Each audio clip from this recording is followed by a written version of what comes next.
Tlatelolco le habló al país y el gobierno se tapó los oídos el 30 de noviembre de 2025, en la Plaza de las Tres Culturas. Algo poco común ocurrió: decenas de colectivos, organizaciones y ciudadanas se reunieron para hablar de inseguridad, desapariciones y violencia, y lo hicieron sin gritarse, sin descalificarse, sin caer en la guerra de etiquetas que desde hace años domina el debate público. Esa sola escena ya es un síntoma. Evento que fue convocado por diferentes organizaciones, entre ellas Defensorx, Generación Z, con la mayoría de sus variaciones, que aclararon que no son partidistas, víctimas de represión y ciudadanos libres de partido político alguno.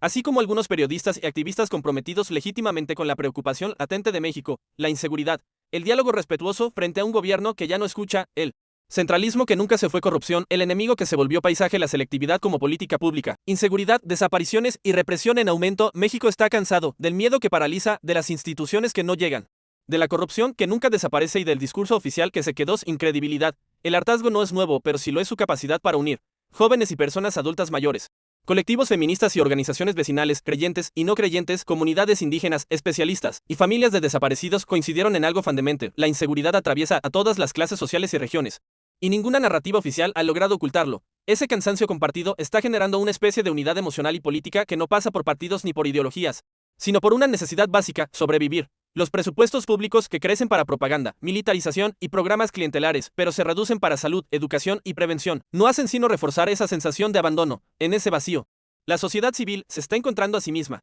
En Tlatelolco no hubo insultos, no hubo pancartas contra funcionarios específicos ni consignas diseñadas para dividir. Hubo crítica, sí, pero crítica basada en datos, experiencias y análisis. Hubo propuestas, diagnósticos compartidos y, sobre todo, una apertura para escuchar al otro. Para México, país donde la esfera pública se ha convertido en un campo de batalla emocional, esto es excepcional. La paradoja es evidente: mientras la ciudadanía demuestra que es posible un diálogo respetuoso incluso entre personas con profundas diferencias, el gobierno de México, que debería estar ahí para escuchar, optó por ausentarse. Esa ausencia no es un accidente, sino un patrón. La administración actual ha desarrollado una habilidad peligrosa: solo escucha a quienes confirman su narrativa, a sus intelectuales orgánicos, a sus cuadros leales. Todo lo demás es ruido, conservadurismo disfrazado, manipulación mediática o grupos de interés. El contraste es brutal. Mientras la sociedad civil se esfuerza por romper sus burbujas, el gobierno cerró la suya con doble candado. Uno de los puntos más incómodos del encuentro fue la constatación histórica que se mencionó varias veces: México sigue atrapado en un centralismo que comenzó en el siglo XIX. La estructura política actual, lejos de ser transformadora, replica la lógica de los conservadores de 1836,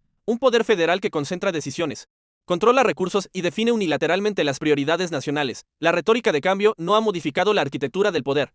La militarización de la seguridad, el uso político del presupuesto, el control discrecional de las fiscalías, la dependencia financiera de los estados y municipios, y la toma unipersonal de decisiones importantes son síntomas de un centralismo disfrazado de modernidad. Si las estructuras institucionales no cambian, los resultados tampoco, y allí está la evidencia: la inseguridad se mantiene, las desapariciones aumentan, y la capacidad de investigación criminal sigue siendo tan débil como hace una década. La corrupción, esa palabra omnipresente en el discurso oficial, funciona como un fantasma cómodo: se denuncia, se señala en pasado, pero rara vez se combate en presente. En el encuentro se habló sin rodeos: existe corrupción de alto nivel en contratos, programas, obras y compras públicas, pero también corrupción cotidiana en trámites, policías, fiscalías y oficinas locales. El problema no es solo moral, es estructural, y lo más grave es que, a pesar de los discursos, no hay un plan serio para desmantelar los incentivos que la sostienen. Combatir la corrupción no significa perseguir enemigos políticos, sino profesionalizar instituciones, transparentar presupuestos y diseñar sistemas de control que no dependan de la voluntad de un solo líder. Nada de eso existe hoy. El gobierno presume cercanía con el pueblo, pero practica una escucha selectiva que excluye voces incómodas, activistas independientes, especialistas críticos,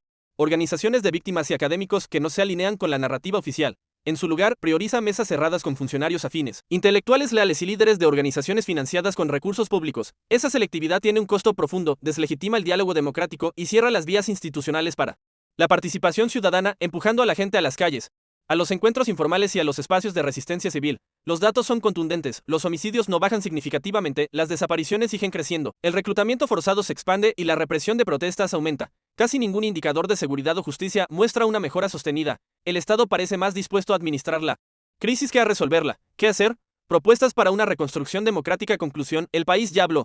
Ahora falta que lo escuchen. La discusión en Tlatelolco dejó claro que no basta con denunciar. Se requieren rutas concretas, a mecanismos de escucha institucionalizada, consejos ciudadanos vinculantes en seguridad y justicia, audiencias públicas obligatorias cada trimestre, protocolos de diálogo con víctimas y colectivos, consejimiento verificable, reforma integral de seguridad pública, profesionalización y certificación nacional de policías, reducción progresiva del rol militar en seguridad civil, sistemas de inteligencia contra el reclutamiento forzado y extorsión, de transformación real de la Procuración de Justicia, fiscalías autónomas con controles externos ciudadanos, un servicio profesional de carrera para ministerios públicos, un sistema nacional de peritos independiente de las fiscalías, de transparencia presupuestaria total, presupuestos abiertos por dependencia, evaluaciones de impacto en seguridad y derechos humanos, auditorías ciudadanas sobre megaproyectos, y fortalecimiento de espacios de diálogo plural, replicar encuentros como el de Tlatelolco en todo el país, crear plataformas ciudadanas de diagnóstico y propuesta, garantizar seguridad y no criminalización para quienes participan. Tlatelolco mostró que México no está roto, está ignorado. La sociedad civil demostró que es capaz de dialogar,